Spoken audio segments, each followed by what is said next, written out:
লাল শাড়িতে প্রেয়সী পর্ব ৫। লেখিকা ফাতেমা ফারিয়াল, কণ্ঠে সাবিনা। রিধির বুকের ভেতর ধক করে উঠল। প্রথমবার যেদিন দেখেছিল সেদিন সাদা পাঞ্জাবি পায়জামা পরা ছিল, গলায় ঝুলানো ছিল একটা ওড়না। তারপর ফেসবুকে কয়েকবার গোপনে দেখা হয়েছে, কিন্তু আজ আবার এভাবে সরাসরি তার চোখের সামনে দাঁড়িয়ে রিধিতা যেন নিজের নিঃশ্বাসই হারিয়ে ফেলল। মুহূর্তেই মনে পড়ে গেল সেই মেসেজের কথা। যদি আজ সে চিনে ফেলে, যদি বুঝে ফেলে সবকিছু। হঠাৎ দুপা পিছিয়ে এলো রিধি। মনে হলো ঘুরে চলে যাওয়া ছাড়া উপায় নেই, কিন্তু আনিকা হাত টেনে ধরল। কই যাস? ক্লাস করবি না? হ্যাঁ। শাহিন নাম ধরে ডেকে ভিতরে ঢুকাচ্ছিল সবাইকে। প্রথমে আনিকা নিজের নাম বলল, শান্তভাবে ভিতরে ঢুকে গেল। তারপর এলো রিধিতার পালা। শাহিন তাকে জিজ্ঞেস করলো, নাম?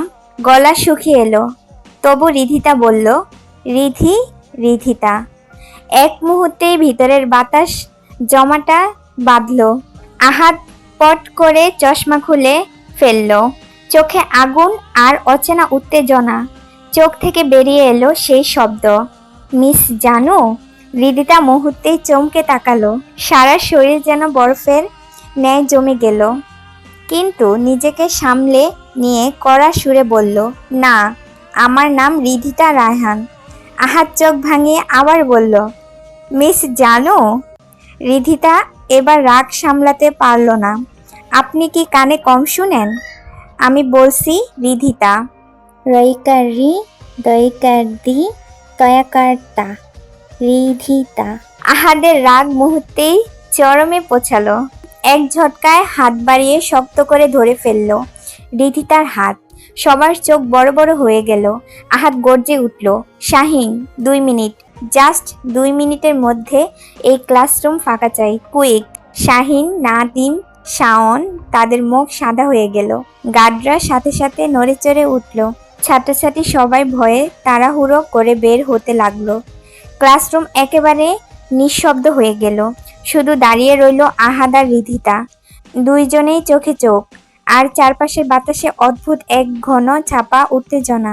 এক হাত দিয়ে ক্লাসরুমের দরজাটা টেনে বন্ধ করে দিল আহাদ। দরজার শব্দটা যেন গোটা রুমে প্রতিধ্বনি হলো। চারপাশে হঠাৎ যেন নির্জনতা নেমে এলো। কেবল শ্বাসের শব্দগুলো শোনা যাচ্ছে, হালকা কাপা নিঃশ্বাস। মুহূর্তের মধ্যে যে এক ঝটকায় রিধিকে দেয়ালের সাথে চেপে ধরল। রিধির দুহাত সে মাথায় উপরে তুলে এক হাতে শক্ত করে ধরে রেখেছে, অন্য হাতটা যেন কোমরে। তা আর নিজের বুক আর পায়ের জোরে এভাবে আটকে দিয়েছে যে সামান্য নড়াচড়াও উপায় নেই। রিধিতা শিউরে উঠল ভয়ে। তার বুকের ভেতর ধুপধুপ ধ্বনি যেন গোটা রুমে বাজছে। শরীর ঘামে ভিজে গেছে। তীর তীর করে কাঁপছে সে। চোখ বড় বড় হয়ে আছে আতঙ্কে। আহাদ এবার মনোযোগ দিয়ে তাকালো তার দিকে। জীবনে যে ছেলেটা কোনোদিন কোনো মেয়ের দিকে ফিরেও তাকায়নি, আজ অদ্ভুত তৃষ্ণায় ভরা চোখে রিধির প্রতিটা রেখা খুঁজে দেখছে। ফর্সা মায়াবী মুখ, নিখুঁত চোখ, নাক, চিকন গোলাপি ঠোঁট, যা ভয়ে কাঁপছে তীর তীর করে।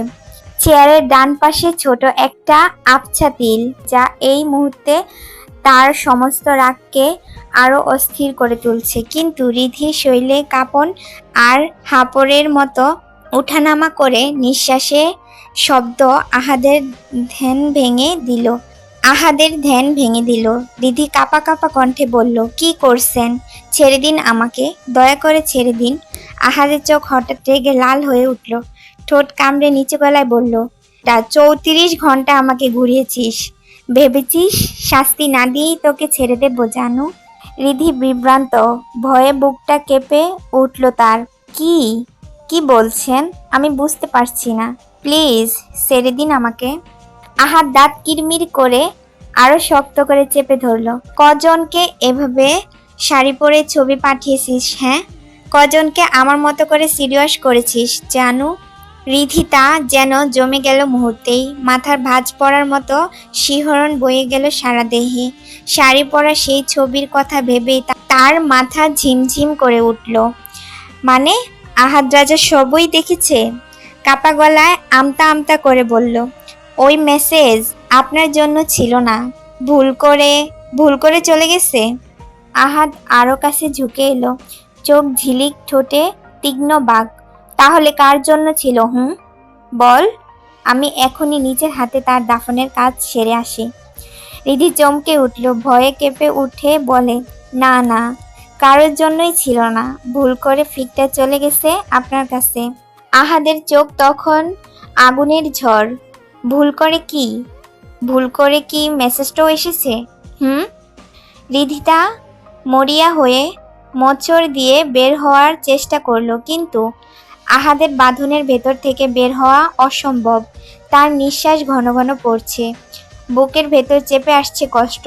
শেষমেশ যে উপায় না পেয়ে আহাদের বাহুতে দাঁত বসিয়ে দিল।